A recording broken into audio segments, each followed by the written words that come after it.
Namaskar. Hello and welcome to P Guru's channel. I'm your host Sri Iyer. Joining me Shekhar Iyer ji, and we are going to be talking about three different topics. Let's welcome Shekhar ji. Shekhar ji, namaskar and welcome to P Guru's channel. How are you, sir? Namaskar, Sherji. Namaskar.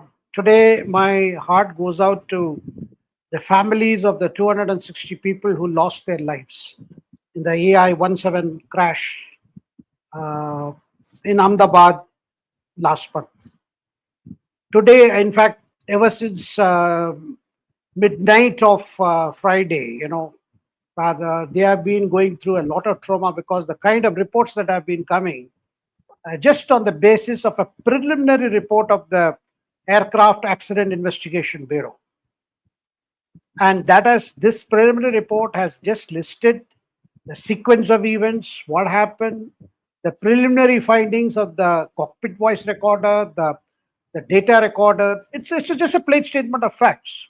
But I can see, sir, a lot of families of survivors are today shocked, confused.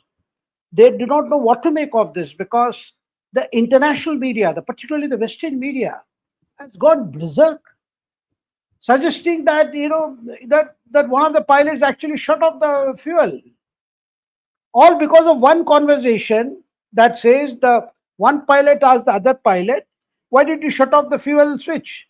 He says, "No, I did." Now, I mean, as soon as the plane had clear takeoff, it had all the energy that it needed, the power it needed to take off. Then suddenly you notice that the engines don't have power. And that's the time they notice, and all these has happened in 32 seconds. And this particular, and just for 3-4 seconds only it happened. By the time the switched on, one engine got revived, the other didn't. But so the way the whole thing has been going on, that the pilots did it, which means the machine is perfect, which has given rise to a feeling: is there a concerted attempt?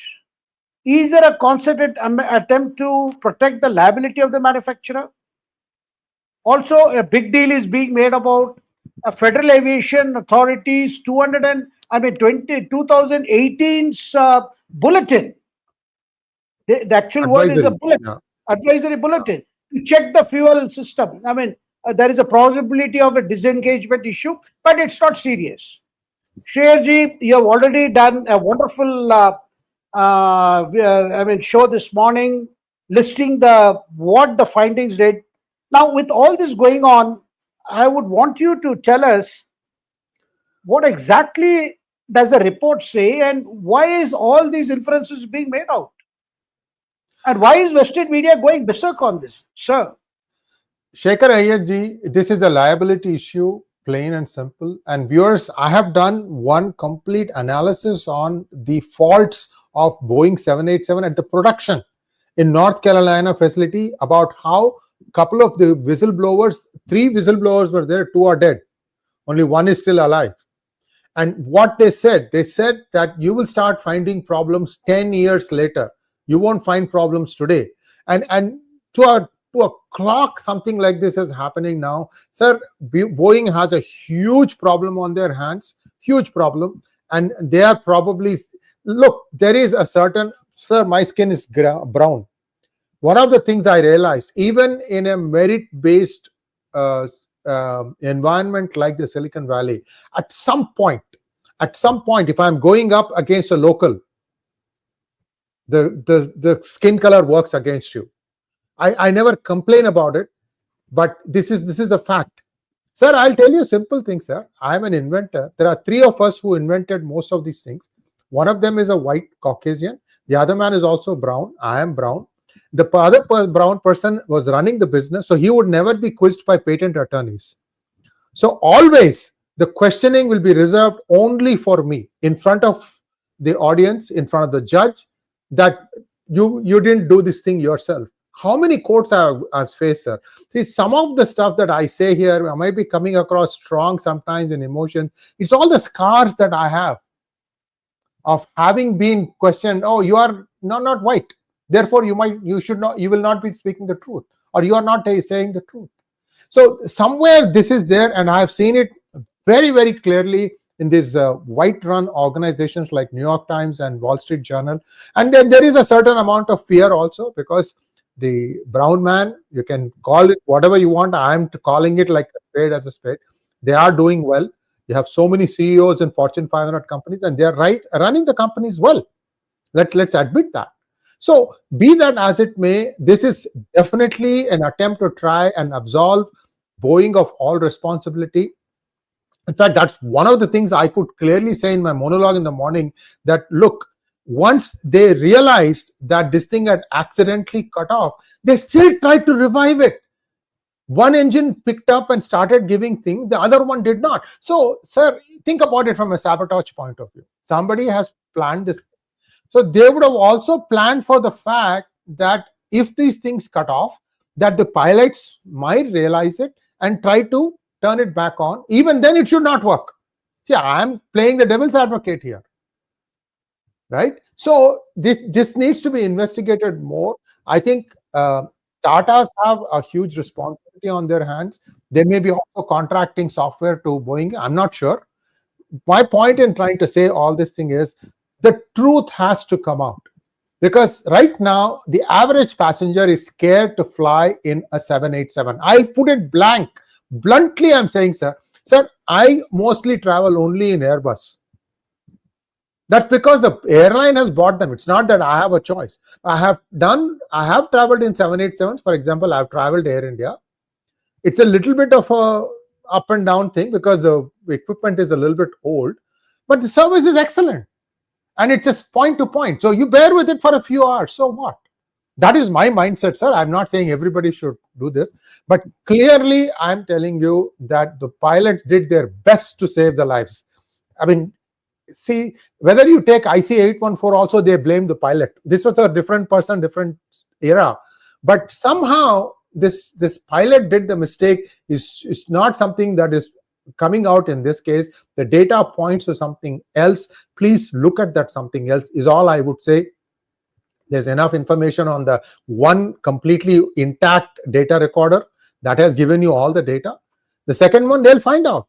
I mean, they'll get other information also. Maybe they'll find out what happened from the rear side of the aircraft. The rear side of the aircraft, the black box is the one that got damaged. So we'll wait and see what happens. But this, Boeing has a problem. They have grown very quickly, and because they got so many orders when all these countries were buying airplanes, and now they have a problem on their hands. They need to solve this thing. Sir, over to you. This is my 2 cents, sir. And I've got a lot of brickbats for something that inadvertently I made. I said, I don't know UTC. And then people start writing, if you don't know UTC, then you are not worthy of commenting on this. I mean, all sorts of stuff. So these are all things which you take it in your stride, sir. In YouTube, when you get comments, what doesn't kill you makes you stronger. Now, I made a mistake. So I said, I don't know. I didn't try to guess my way out of it. But what I'm trying to say is, there is so much like, I'm going to pounce on you because of this. I'm going to say you are, I'm going to discredit you. All I'm doing is reading the report and giving you my 2 cents. That's all. So let's get moving again, sir. 171 is an unfinished chapter, because unless you get to the bottom of this, I'm afraid the confidence to fly Air India might not be there. Tata has to do some serious rope walking here. Chandrasekhar and the chairman emeritus, I don't know what his position is. He's a big boss right now. He will have to figure this out and make sure that the confidence of people in flying Air India is restored. Some of the planes, the newer planes, are fantastic, Shekharji. It's the luck of the draw. Sometimes you get the old plane, sometimes you get the new plane. That's how it is. I mean, I fly business all the time. All I care about is, am I able to sleep for 8 hours? That's all I worry about, because I hit the ground running when I come to India. So that's all I have. 2 cents, increase the confidence of the people so that they'll come back and fly. Because Air India has a great service, especially to United States. Single point. You take off from India, you land in US. What a great feeling, sir. You don't realize how much of a pain it is to get down in Singapore or in Emirates or in Qatar, Doha. Go through the entire security process one more time. I mean, it's a pain in the royal butt. It's just not worth it. That's my 2 cents, sir. Please, let's if you have something to add, please feel free. Then we can go to the next topic. Sir, you mentioned about people's confidence in Air India. That's one aspect. But the other side is people's confidence in Boeing. People confidence in Boeing 787. And nowadays, people, when they're booking their flight, they're looking at which is the type of aircraft they're going to fly. And an airline which has more Airbuses than Boeing is obviously the first choice. Now, this report itself, I mean, the way it has given sequences of events, sequences of whatever happened, it has been written in a style that is accepted internationally, with a lot of accuracy, a lot of data, and it recounts everything, whatever happened. Since the aircraft got ATC clearance, the way it took off, it had all the necessary and all the parameters. But even before it had cleared the perimeter of the Ahmedabad airport, all the trouble starts. Sir, but today I found on the YouTube there were many experts who call themselves captain, who have been themselves flying instructors, even psychoanalysis for pilots. They all came to this point, this particular conversation, that one pilot asking the other, why is the fuel switch off? And then there was one person, one aviation expert, I don't want to take his name, he went even to suggest that this switches cannot or can never get auto shut off, which is not correct. I believe when there is a problem that it can automatically can cut off fuel, maybe not at the takeoff stage, but maybe somewhere. I mean, at a higher height, when it automatically the computer senses that there is a problem and it cuts fuel. And there are times when people, the pilots have switched on and again switched off to get it roaring again. Now, the suggestion is that without pilots, and these switches are not easy to switch on because you have to pull a spring and push it up to switch it on and pull the spring to push it down to switch it off. Now, we are all getting details with, many of us have only driven automobiles. We have not driven planes. So therefore, whatever that is coming out, sir, but there is another view also, which I want to say, like, for instance, a lot of the, pilots associations, federation, they have reacted very strongly, saying that this is an attempt to malign the pilots who are not in a position, who are not alive, who are not with us anymore, to defend their role. So to say that the pilots should have done it, pilots should have made such an error, is actually a grave injustice to their memory. I absolutely agree. But then there are former officials of this, Aircraft Accident Investigation Bureau, including one former DG. I heard him say, look, even why should pilots, federation even jump to the gun? Why should they react? In fact, they are overreacting. The report doesn't say that pilots made a mistake. So, the reaction, sorry, sir, the reaction of the Pilots Association is coming from the wrong coverage of the Western media. That is the thing. This person, whoever you are saying, DG, he's missing the point. Sir, go ahead, sir. Yeah, exactly. That's what I'm coming to, sir. The point is they are reacting to the way the public opinion is being, is being pushed to a particular view, which is what the machine is perfect. All that Boeing does is a great thing it does, and that this is only the problem is the pilots misread the information or misread whatever was happening, and their actions will have to be investigated further. So nobody is holding brief for anybody, but this way the report came, sir. One thing is this report, incidentally, 2 days ago on 10th July itself, Wall Street Journal had a story report on that. People are wondering, how did a report prepared by this Aircraft Accident Investigation Bureau got leaked to a Western outlet? Then the actual report is released late night. So it is not there in the morning papers in India. It's only after 6 a.m. it starts picking up. Correct. And the question comes is, why did we hear it before? And how did one Wall Street Journal or one of the publication, how did they manage to get it? So all that raises question is, are very powerful lobbies working, they are using their contacts or sources to get hold of the copy? the report, and then setting a chase on a different direction. I mean, basically Sir, throwing up red herrings. sir, Sir. to be fair, one thing I'll tell you, Shekharji, and this is a mindset that Indian officials need to change. An IAS officer will never carry his own laptop bag. I'm sorry, I've seen it with my own eyes. He expects his assistant to carry it for him. Same way, they will never type any report. Somebody else is tasked with it and they'll just look at their classes and do some corrections and do it. Please don't do these things. When you are in a sensitive, why I'm saying all this is because it definitely got leaked. Somebody leaked it. And that is because of your chain of the way you work. See, some of these things have to change. Please, you guys are the experts. You're the best creme de la creme of India is in the administrative services. Why don't you think a little bit more for the country and look at all these small things? I'm not saying it happened, but the fact that Wall Street Journal got it ahead of everybody else, how could that have happened? Unless they shared it with Boeing and Boeing leaked it. There was no need to send it to Boeing. That's what I would say, because this is your internal analysis. It's your preliminary report. It's for the people who flew the plane here. It's for closure for the families of the pilots. I mean, think about what they went through. I feel bad for that. I mean, they did their best to try and revive the plane again. Sir, over to you. Sir, from the government side, what I heard is that it's a very standard practice that the preliminary report or a final report, or if there are more interim reports, they are always shared with the stakeholders, and therefore that there is no attempt to please someone or allow somebody to influence the course of action. That this is before it is placed to the public domain.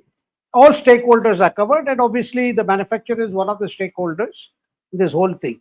So, and sir, with the preliminary report and with all that you have done on this crash, can you just guide us as to what we should make of this interim report? What is it that we can say is credible enough? Can we say list 1, 2, 3? These are the things at the moment we can say, take it as something, credible aspects of this horrible crash for us to look at whatever will come as a final report. Sir. Sir, there is an interesting comment. I'm going to put it up. Boomerang has shared this and we'll double check this. Avianca flight AV17, a Boeing 7878 registration N795AV, experienced a loss of engine power shortly after takeoff from Madrid, Spain on April 23rd, 2025. This is 2 months before, or about 2 months before that. Another one, here is the other one. British Airways B788 at London on June 15th, 2025 had flap problem. Flaps also didn't engage. That's the other thing. So, look, the finger of suspicion is directly pointing towards Boeing. It's up to Boeing to clear their thing. See, usually there was a time when there was a crash, Shekharji, they would take all the bits and pieces and reassemble the entire thing to do a postmortem of what caused the failure. Because there was a flight in 70s that crashed. They found that one screw was half tightened, not fully tightened. And that was the reason for the crash. But they completely reconstructed the plane. These days, I don't think that's possible. There are too many computers, too much data. And the onus is, in my opinion, my humble opinion, Boeing needs to prove that this is something that it was not their fault. And I think they will come up short on that.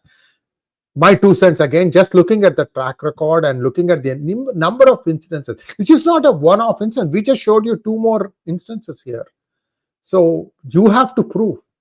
You have to show that it is. Sir, Boeing has got so many orders. There are 5 or 6 planes still flying 787s today, Shekharji. Why can't I just ask them to fly it out to US and we'll swap you out with new planes? You can do a good gesture, right? We will figure out what is wrong with these planes. You understand what I'm saying, sir? 5 planes or 8 planes are there left.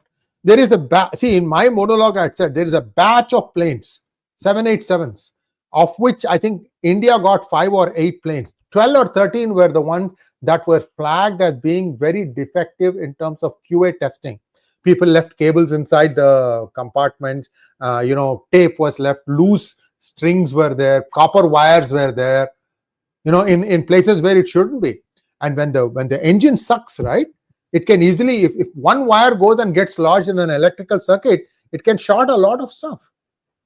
Somebody is saying that 15 seconds before all this, the electrical system completely shut down on the plane. That I don't know where that thing has come. I don't remember reading that in the preliminary report. All these things, I think the onus is on Boeing to prove that there was nothing wrong from their side, or accept the responsibility. I'm just saying, accept the responsibility. You have a big future ahead of you. India is getting what, 300 planes from Boeing, sir? 300, right? Air India is getting 300 planes. Sir, even the response that has come from Boeing to this interim report, whatever I saw on the media, is that we are cooperating with the investigation, blah blah blah, the usual standard corporate style response, that we are cooperating, we are studying it, and etc etc. But this attempt, to presume guilt of the pilots by saying that there is a deliberate manual selection, in the sense that it was deliberately switched off, that has hurt a lot of people, particularly in India, because, sir, for whatever reasons, people have flown. I mean, number of people have flown in, on different types of planes. The confidence level on our pilots, on Indian pilots, is that confidence is more than even on the confidence of the airlines. In a sense, correct. They feel that our pilots are very good, and they have been doing fantastically well, and they have flown in different conditions. Even within India, you have a lot of challenges in different airports, whether it's fog or whether it is storm, or it's a heavy rain and thunder. Of course, these are supposed to be modern planes, modern gadgets, which are all weather and all that. But then the individual effort of pilots, the individual ability of the pilots, it plays a huge part. So today there is a groundswell of support, I would say, for the pilots, who feel that our pilots should not be maligned without an iota of evidence. I think that's a big point that is coming across tonight, Shreyaji. And so there is a lot of, I would say, empathy for what is considered to be one of the toughest jobs in the world, such a high pressure jobs. And people are trying to see what happened to that Malaysian Airlines MH370 flight, where the finger was pointed at the pilot. That pilot had some problems and he had deliberately crashed the plane. So people are trying to compare that, but then all of our pilots are in a very healthy state of mind, no doubt, and there is no question of. And then, if any pilot had a problem with his life, there are other ways of giving vent to his feelings other than trying to down an airline. An aircraft. I'm talking about this aspect because that is what these Western media outlets and the so-called Western aviation experts who have been on YouTube throughout the day trying to suggest. I think that is something, I think, Shreyaji, you have put it very well, and you have also, given us good reasons to believe that Boeing needs to do more than what it has done so far. Yeah. And also, sir, I would say, urge upon even the US authorities, particularly the Federation Aviation Authority, to, of course, they have sent teams, they're also investigating, they're part of it, but to realize that it concerns us all. It concerns them as well, because what has happened to an Air India, Boeing aircraft could happen to even whatever American Airlines are flying. So this is something which involves everybody. So this has been, this has just gripped all of our attention throughout the day, and I'm sure our viewers would have seen that there's a lot of clarity in what Jesscia Iyer has brought to this whole debate that's going on, because a lot of people have been glued to TV debates today, Shreyaji, where several experts are coming, and everybody says, look, let the last word come, let the final picture come. I think we will also leave it at that, Shreyaji. Thank you, sir. In fact, the day after it happened, or even the day it happened, I told everybody, don't lose confidence in Air India. This is a one-off incident. I don't buy that this is, because I've seen the checks, sir. How much checks happen in the front and the back and all that. In fact, one of our guests, Sridhar Chityalaji, flew Air India from Singapore to Bengaluru, I think 1 day later or 2 days later. And he said it was fantastic, very smooth, no issues at all. So that confidence is what I want everybody to have. Some of us, we say, okay, fine, we have lived our lives. If it still happens, it's karma. We can't do anything about it. But basic confidence, I have full confidence in Air India. I may have a few grouses here and there, but overall, I would solidly go only with Air India as much as possible. There are times when I may not be able to do it, but otherwise, my confidence is 100% with Air India. I fly quite a bit in and around India as well as outside. So that's my 2 cents, sir. Whatever people want to say, please, this is a point you need to understand, that don't blame. So in fact, we were one of the first ones to go on air, sir. At 8 a.m. IST, we came out with our preliminary report analysis. And I said there, it completely exonerates the pilots. Completely exonerates the pilots. It's not the pilot that did it. Sir, let's go on to the next topic, which is, this is completely mind-blowing, sir, that these guys are, so concerned about the illegal votes being taken out of the system. I just don't understand, even after the fact that evidence has emerged in 4 districts, it's over 120% subscription of Aadhaar cards. Sir, this is the one question that I've been, asking myself and asking these opposition parties. Look, when we have had a situation like Assam, sir, Assam blew up in the 80s for this very reason. Unchecked migration, illegal migration of people from Bangladesh, or what was then East Pakistan. And they had an NRC way back in the 50s.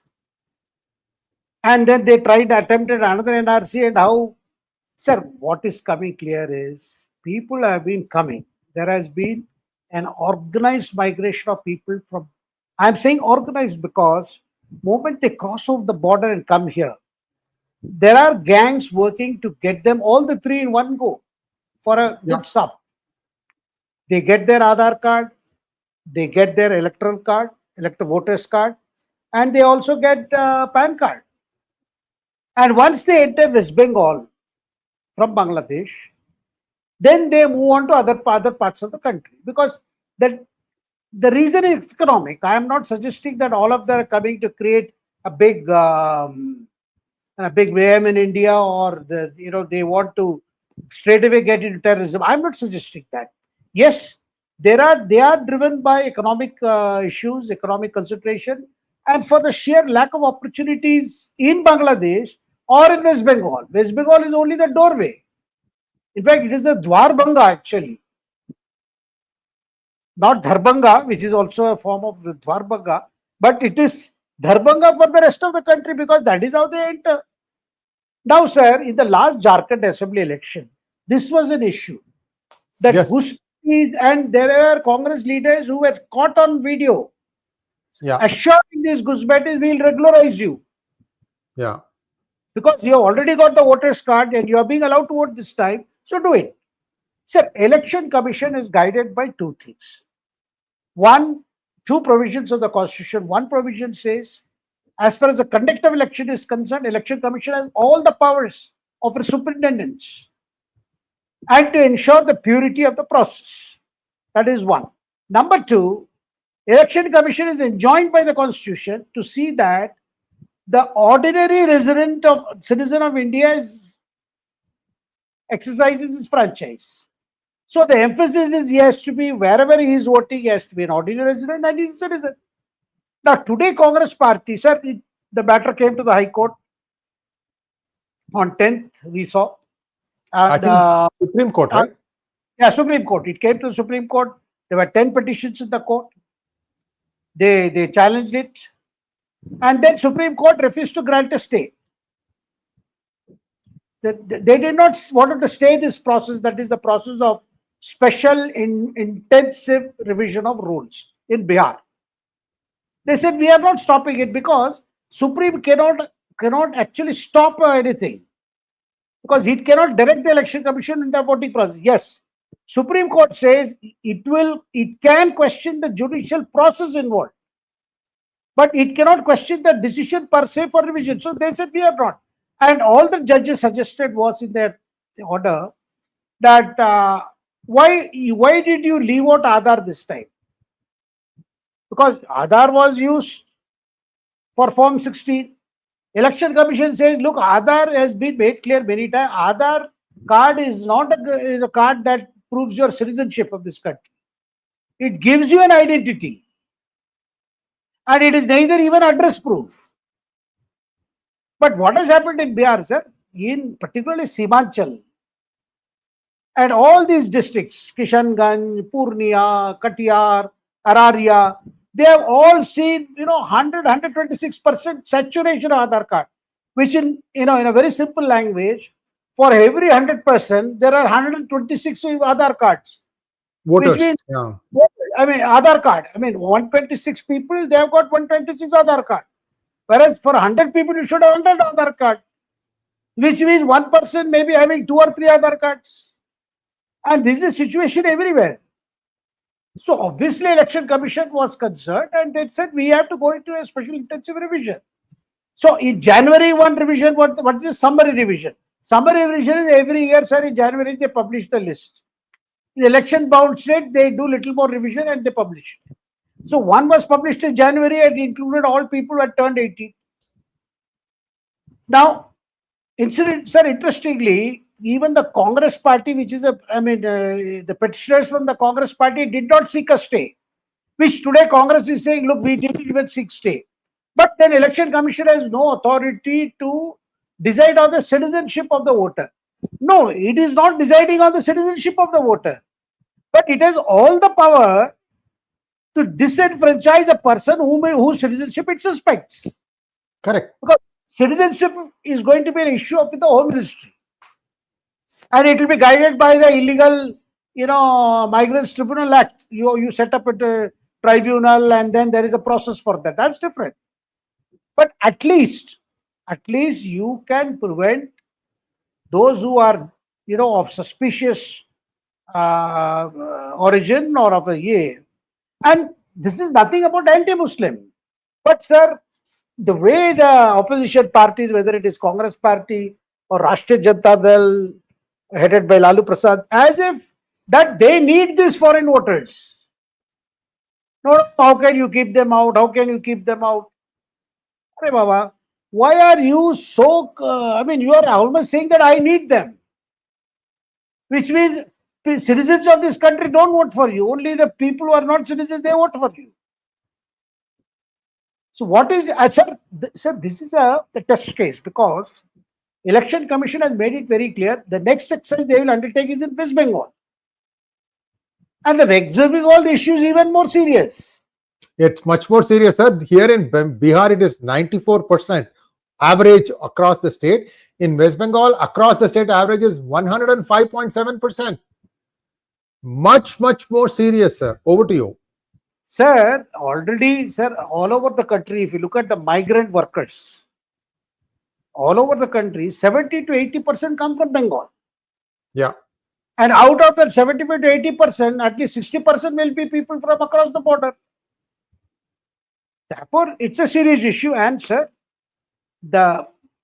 in terms of overall illegal migrants in the country, Home Ministry had done one kind of an assessment, and they came with something like 2.2 crore illegal migrants are there. That is, you can just imagine 2.2 crore means how many people. And in constituencies, they can cause a lot of imbalance. And that can get reflected very badly in the mandate. Malegaon Central, Lok Sabha, 2024. Sir, this cannot be just pressure side. Yeah. My plea, sir, with the opposition parties is it not your concern also that the purity of our election process, parties may win, sir. Today this party may be there, tomorrow another party. But why are you not feeling concerned that there are foreign voters? Do you need foreign voters to win? Sir, unfortunately, same Mamata Banerjee made a big issue of the left parties encouraging illegal migration from Bangladesh. She accused Marxist leaders of running an organized racket in providing them voter card and making them a pakka vote bank. Sometimes even land pattas were given, but documents were not given to them. Yeah.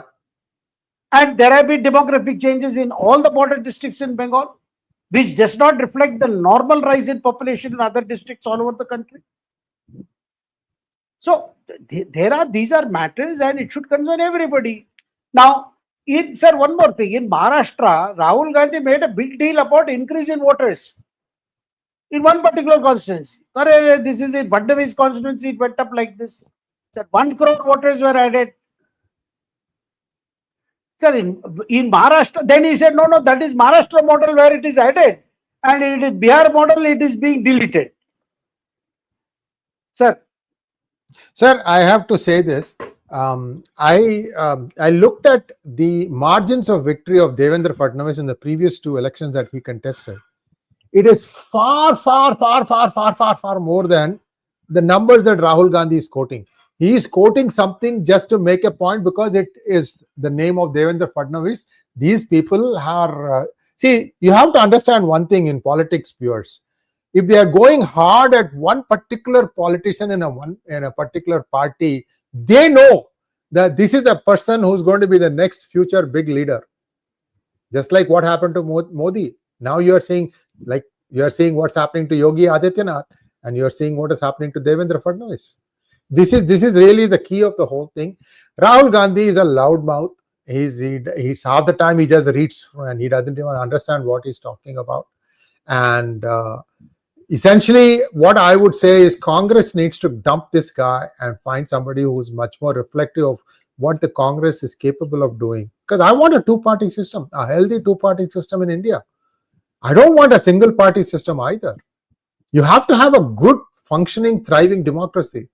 But that can't be because of somebody's son and somebody's daughter taking the mantle. That's just not wrong. That's just wrong. Sorry. Sir, over to you, sir. Sir, in Bihar, there are 7.9 crore voters. Yes. And of them, by now I am told more than 5 crore voters have submitted, their documents. Right. See, those who are there in the 2003 electoral rules, they have no problem because there was a similar intensive revision in 2003. So Right. that whose name is there, no problem. So subsequently, those who have been added, I have been told to bring some additional documents to show that they are ordinarily a resident of Bihar, because that's a qualification needed for voting. Now, what the opposition parties are arguing is, at which I am not disputing that there are a number of people from Bihar who remain voters of Bihar, but they work elsewhere. And they do not want to transfer the vote from here to that state where they are not ordinary resident. So ordinary resident means out of 12 months, you are staying there for 10 months or 11 months. It's maybe for a few weeks you go home. All Election Commission is saying, since you have to be an ordinary resident to vote there, why don't you cut your vote in Bihar and get yourself registered there? What is the problem? Sir, I am not disputing the fact that, when this documentation mission starts, in a country like India, there is a lot of anxiety. Sir, look at the Congress game. When Election Commission wanted Aadhaar card and voter card to be linked, Congress went to the Supreme Court saying, why are you bringing Aadhaar card in this? Now the same Congress is saying, no, you accept Aadhaar card. Don't ask anything else. So your faith in Aadhaar card has come. No, it was not there then. When they wanted to link Aadhaar card and PAN card and electoral card, because Aadhaar card is on the basis of one mobile number. Because the fact is, there are people this country have evaded taxes, have done financial fraud by having many PAN number. So the whole idea was ek pehchan, one identity. You have one PAN card, one Aadhaar card, and one voter card. Now, of course, the other question is, sir, there will be running. I am not denying total anxiety, but then all these parties have appointed lakhs of village level, agents. Each party, including RJD, their own party people are helping people to fill whatever yet to have filed. And sir, Bihar is a politically conscious state. Sir, an average Bihari voter is very well aware. And all that the election commission is saying, you bring some document. Bring your father's, and most people in Bihar have a caste certificate, sir, because there are facilities coming from castes. Particularly because the idea is this will prevent the marginalized, this will remove the disenfranchisement of marginalized, but most of the marginalized are managed to have card. This is a caste card, caste certificate. Of course, one can argue, there's too little a time. Well, Election Commission may even extend that deadline because they have kept it as August 1st for publication, first publication of electoral rolls.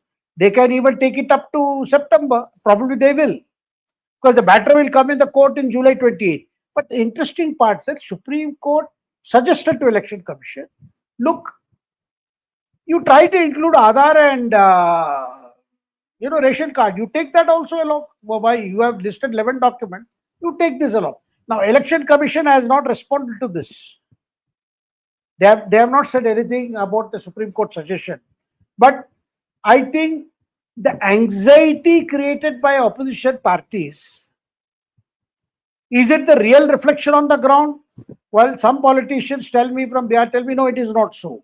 It is not, because a lot of people have submitted their enumeration form, those who are in that list, and they are not facing great difficulty. This is one point that's coming. And then the other thing is, the Election Commission is asking for some kind of a residential proof or a domicile certificate. And people say that people already have this. Only thing, how to load it online and all that, which these, both the booth level election officials, as well as political parties, agents have been helping them. I mean, they have been doing that. So therefore, for an allegation to be made by the opposition that this is all about excluding Muslims, extremely backward class, extremely poor, I think it's more to set a narrative rather than, based on realities. Well, perhaps, good question. Election Commission could have started it much earlier, or it can continue. It can see that, sir, everybody agrees no genuine voter should be prevented from exercising his or her franchise. There is no issue. But at the same time, I feel, sir, even the opposition parties will have to realize that today, if they feel that only these foreigners' votes shall bail them out in Bihar, it's a very sad commentary. That your vote, your base, your traditional, you don't have your traditional base. An average genuine voter of Bihar will not vote for you. Only these illegal people who have become voters will vote for you. And that is true representative democracy. These are very, very questions. How can we? Sir, already the only thing is, as I said, Article 326 of the Constitution is very clear that every citizen who is not less than 18 years is entitled to vote, citizen of India. And Section 20 of the People's Representation Act says a person who has to vote has to be ordinarily resident of this place. I think a lot of, I am not denying there will be anxiety as to, filling forms and all that. Whenever this documentation exercise is required by the government or any statutory authority, people do feel anxious because it is vacant. But then with the internet penetration we have today, even in Bihar, this is not an insurmountable challenge. It's not such a big headache. But there have been dipstick reporting by newspapers who have said, look, there are problems in this village and that village, and there is a, well, these reports I have seen the last 2 days. I'm not denying that they are not a reality, but then that's a changing reality. When people are forced to come and to, get their records straight, there will be some amount of, which involves time and then standing in the queue and getting it done. But then, sir, an average Bihari is very conscious of his rights. no matter to which social background he or she belongs. So this is it. And sir, the migration, the problem is you need intensive revision because there has been a migration going on. There is urbanization. And also the fact that you cannot be voter in two places. Suppose you have two electoral cards. You are voter in Delhi and you are voter in Bihar. Of course, people have to surrender their card if they are not really. Yeah. So these are issues which is coming. But what does surprise me? Why is it concern about foreigners in our voters list should only be a matter for BJP to raise and not for other parties? Why is it like that, sir? Thank you so much, Shekharji. You ask a lot of valid questions. Unfortunately, Congress is not capable or not in the mood to answer inconvenient truth-based questions. That's all I can say. They have some good leadership there. Unfortunately, the way this whole thing is going in one direction is not good for the country, is all I would say. Let's take some questions now, sir. Sir.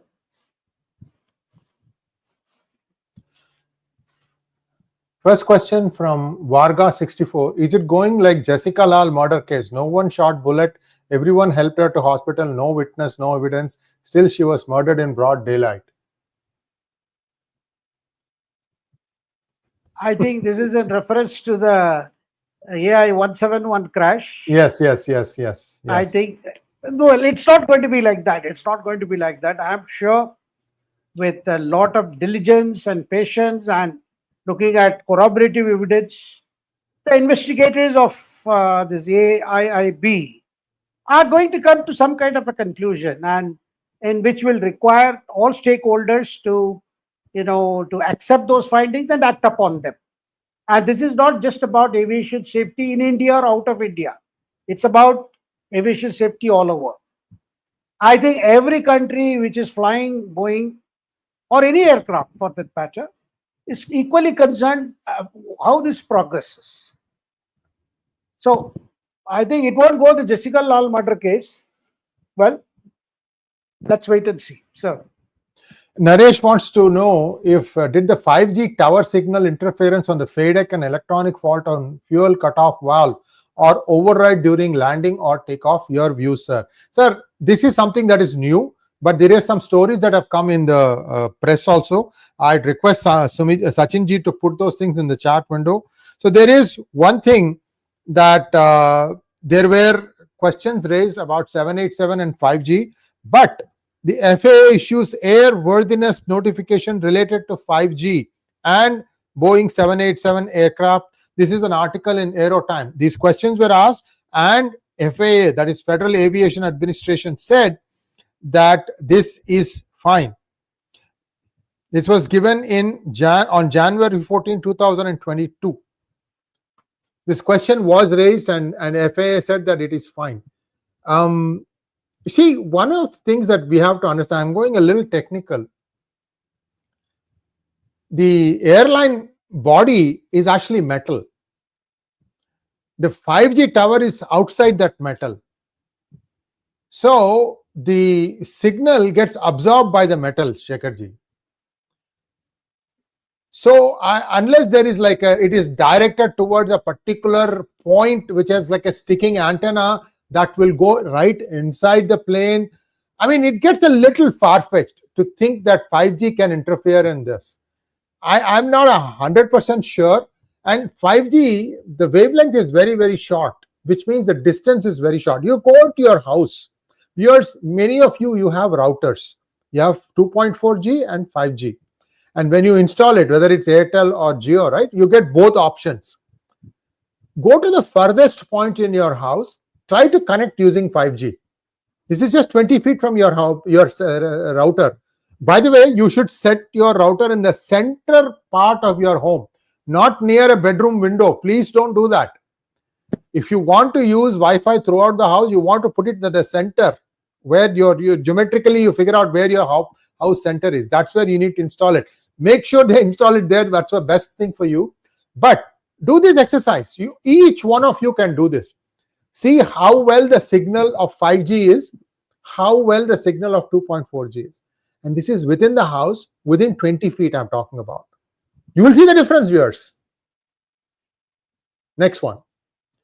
SK Digital. This is something we all can participate. Do it like a fun exercise and give by way of comments, viewers. SK Digital wants to know. Pappu said Jaganath Yatra as drama bringing Adani Ambani. He openly hates Hindus. What are journalists doing?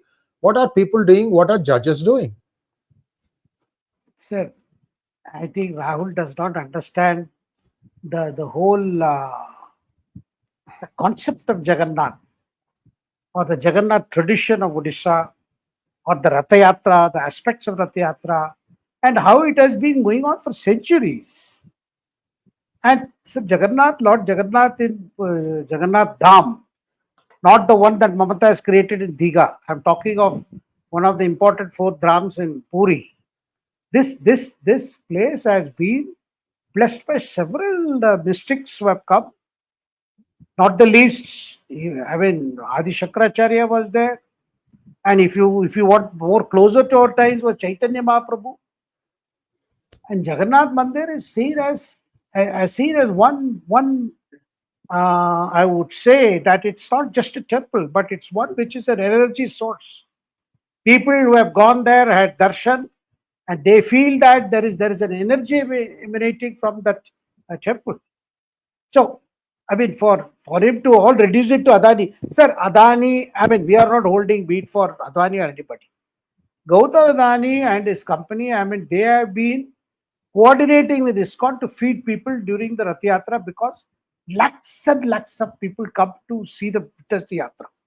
Now, Rath Yatra, you know, is when, sir, in Puri temple, sir, unlike other temples in India, other very ancient temples, there is a Utsav Murti and there is a Moolavar. That is one which is there in the Sanctum Sanctorum and one that is taken out in the Ratha. And this is different from what is installed temple, what is consecrated inside the temple. But in the case of Jagannath temple, the one which is inside is the one that comes out on the chariots. Whether it is Moolavar becomes Utsavar. Moolavar becomes Utsavar. And the reason is the Lord decides to give darshan to one and all by coming out, because there are many people who cannot go into the temples or who may not have had the opportunity to go inside. It comes, the Lord comes out, whether it is Balabhadra or whether it is Subhadra or Lord Jagannath. Sir, that is the concept of this temple. And sir, every 12 years, sir, and it is, and sir, Lord Jagannath, sir, incidentally, I mean, which whatever my little understanding of the Vaishnava practices and as well as the Advaitic practices, this is here one, it is a combination of the two. Because the Jagannath represents the form and the formless. Both Nirgun and Sadgun, you know, both are there. Both the form and the formless is worshipped there. So therefore, I think we are talking about this today because to reduce everything to an Adani issue, I think it's very unfortunate. Yes, there was a stampede, a small kind of a stampede. I think 4 people lost their lives, 3 or 4 people lost their lives. That is because from the Gundicha Mandir, where the Lord stayed during those 9 days, there was an early morning rush. Probably some people, they say because of VIP. But Adani's presence there in Puri was a lot to do with ISKCON organizers, like many organizations in Puri, sir. ISKCON organizes Annadana, which is something they have been doing. You know, they have got what is called Akshay Patra scheme, where in all the ISKCON temples, they have been doing a great service, you know, providing a meal a day to all the bhaktas, to all the devotees. And same thing, and Adani has stepped in a big way with the ISKCON. Similarly, they did feeding, even the Ambanis have done in Ayodhya also. There are other industrialist groups, you know, they take it as some kind of a corporate social responsibility to feed people, pilgrims, the faithfuls who congregate. This has been going on. This is a very normal practice. Therefore, I think for him to just reduce it to say that, you know, this is Adani Ambani, that's why this happened, I think it's not just in bad taste. It only shows how, for the sake of our politics, people can get sometimes very petty. Sir. Very good, sir. Next question, please. Thank you, Swati ji. If they really think the pilots had cut off the fuel, ask them to demonstrate how this can be done in 30 seconds. That's a very good one. Very good one, Swati ji. So it remains fixed in this position and is required a manual pull to return to the cutoff position. It does not move on its own. The fuel cutoff needs to be physically pulled outwards and moved forwards. Wow. No, No, that means this graphic shows that it is not something, you touched it by default and it got shut off. It's not like the electrical switch. It doesn't just switches off like that. You have to pull the spring. I think in the good old days, sir, when we had not the piped gas supply, when we had cylinders, even now many households have cylinders, when you are fixing the regulator, you have to push it up and then push it in. Correct. You don't just fit it like that. This old days cylinder, the cooking cylinder. Right. Similarly, this requires both the hands. You will have to push the spring back and then take it up to put it on and then to bring it down. So therefore, Yes. when the flight is taking off, which pilot would have, when he has so many things to monitor about the aircraft, why would he do this? And he cannot do this accidentally. Of course, sir, initially also there was a lot of suggestion about the flaps. Whether instead of flattening the flap, did they push up the flap? They said create more air resistance, which would have made the takeoff difficult. This question was asked, but I don't think this report has found anything abnormal with the flaps. Yes. That brings us to a close of today's program. I hope you liked it, viewers. We'll be back with Shekhar ji on Wednesday at 9:30. Namaskar, sir. Thank you so much. Thank you. Thank you very much.